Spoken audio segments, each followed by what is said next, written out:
Hi everyone, this is for a little bit of review from part one. I realized there was a couple things I could have sped up and this is the time to do it. So let's review. So we are in SketchUp, you are looking at the interface. I'm about to go to the pull down menu file. I'm about to review just importing a CAD file, because again, the more times we do this, the more we remember. So I'm selecting that AutoCAD file again, and again, you see kind of a white sheet icon because I don't have AutoCAD loaded, but you will and should. So literally you'll see the AutoCAD icon instead. I'm going to hit import. From SketchUp we're going to get this great import results, which again tells you if the file is large or small. And then immediately, again, this is the decision to be made. Do I start with creating a floor or do I begin with creating walls? And for myself in this scenario and in this project, I'm going to start by creating the walls. So what I realized in my last little video, I probably made this longer than I needed to. I made 3 separate rectangles and built them separately. I could do all of this at one case, if you will. I probably might build it a little similar, so I would probably still start out as a rectangle or with a rectangle tool, like such, and then literally, as we know, if I type H, I am in the hand tool. I can again create another rectangle or match a little line scenario here and a little line scenario on the other side. Whoop. Here.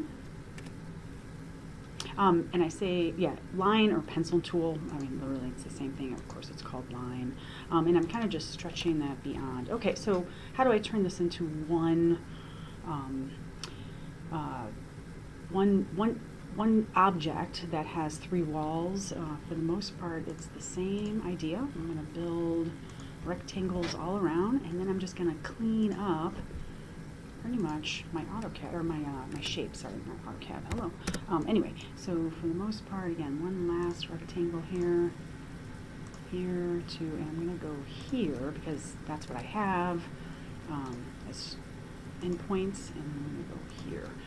And so again, and this is where I clean up. I clean up little extension lines. Sometimes I don't realize I even have a line drawn. Oh, gosh, I didn't even finish drawing this line. So again, pencil tool or line tool, and again, another quick little rectangle there. Okay, and so again, I'm just selecting little parts and pieces when I can. And very much like the last video, if I have 2 objects that I've built from each other's edges, you can select that, and it's not a double edge, it's actually a single line representing that edge. I can delete it.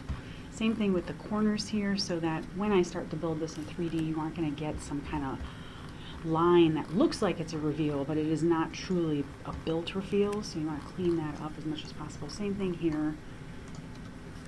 And then what you have is you have a shaded shape, which is wonderful. It represents 3 walls here, but when I go to push and pull it, again, move on top of the shape, and you'll see kind of this dot. It probably makes more sense that I select closest to me so I can see it, but again, it doesn't matter. But again, you snap on the left side of your mouse and you pull up, and you just give the distance that you need. One thing I did not call out in my last video, in the lower right hand corner, when you type distances, or if you're distancing something to double check the size, in the lower right hand corner you'll get that information under distance. So let's just say I don't trust myself that I've built a 12-foot high wall. I can select your tape measure tool, and again, maybe the closest points to me are here at this corner, endpoint to endpoint. When you don't see a temporary dimension in SketchUp in your viewport, you will see that dimension in your lower right hand corner. So that just makes our lives easier and quicker and moving and understanding what we've built and editing, of course. So one last thing again, I would save the document. And again, I save it short and sweet, so you guys have been seeing me in my specific ID2 folder. It is the cafe. I usually add my name, but this is just a little example, example 2, if you will, that I'm going to save. And again, I'm right back to, do I keep on building walls, floors after I create my group, or do I keep on moving on with walls? That's completely up to you and your strategy, but definitely I do not want to go any further without selecting this whole entire object. Again, notice I window selected it, so I have all planes, top, bottom, left, right, front, back, and I have, of course, the planes that are underneath, which are considered bottom. And again, G wasn't working for me in the last video in making a group, so I had to go to the pull-down menu, Edit, and Make Group. But same scenario, this is a new document, wall, oops, again my uppercase, wall, and then east, literally. And again, it could just be wall 1, literally, as long as you somewhat remember. But if you don't, you can always select that group and it'll tell you in this entity information what it is. So you don't have to remember much, really. You just have to remember that you made it a group. Again, you can check it at any time. So again, why that's really important is I will not create stickiness with my document. So again, if I went in to create the floor, again, I'm just going to create it beyond my actual CAD drawing. And again, I could push and pull that floor 1 foot. If I go back to create some walls and I didn't group my flooring, again, hopefully I show you stickiness this time around. Let's see. So I'll just build it to there for now. And then literally if I go to push and pull that, which, you know, again, it looks shaded, kind of a little difficult, but if I still build this at 12 foot, what you're going to see is possibly, you know, if I go to change that or edit it, let's see here, what could happen? I'm trying to show you the stickiness, but I'm trying to figure out how. So I'm going to say move. I'm going to select this plane. Let's see if it shows it. Yeah, this is stickiness. Oh gosh, thank you. Again, when you don't want stickiness, it comes, or it happens accidentally, of course, and then when you want to show stickiness to students, of course, it doesn't pop up, so that was a little trippy, but this is stickiness. The edge to this wall is stuck to the floor because this I did not create as a group, and correcting this is not fun. Most of the time you're going to end up having to erase this and recreate it. And again, you could say to yourself, it was 2/10 of a second to see to create the wall. You're correct, but you want to kind of be as efficient as you can, right?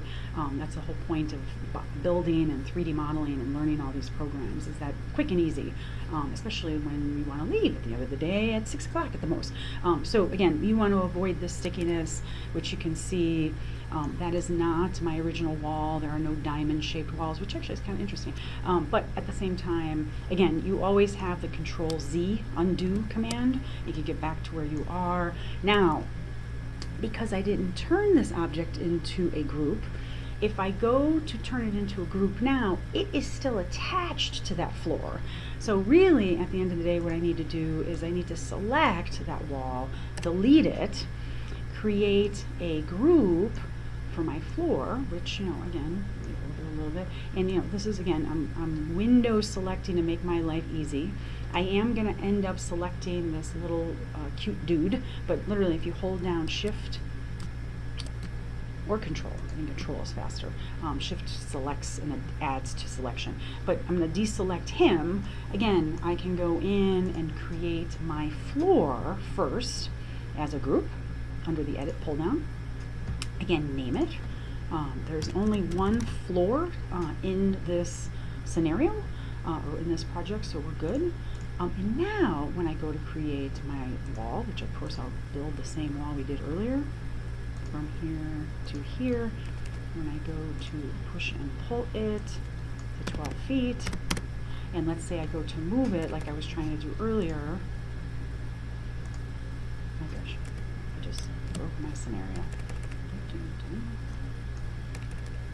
Let me just make sure that that floor is a group. Yes, it is a group. And again, how you check is you just select it and all of the planes will get selected, but also in the upper right hand corner in your default tray under entity information, it'll tell you.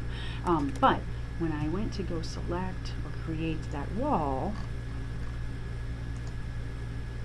it also created stickiness. And why? Because I also need to create this wall as a group.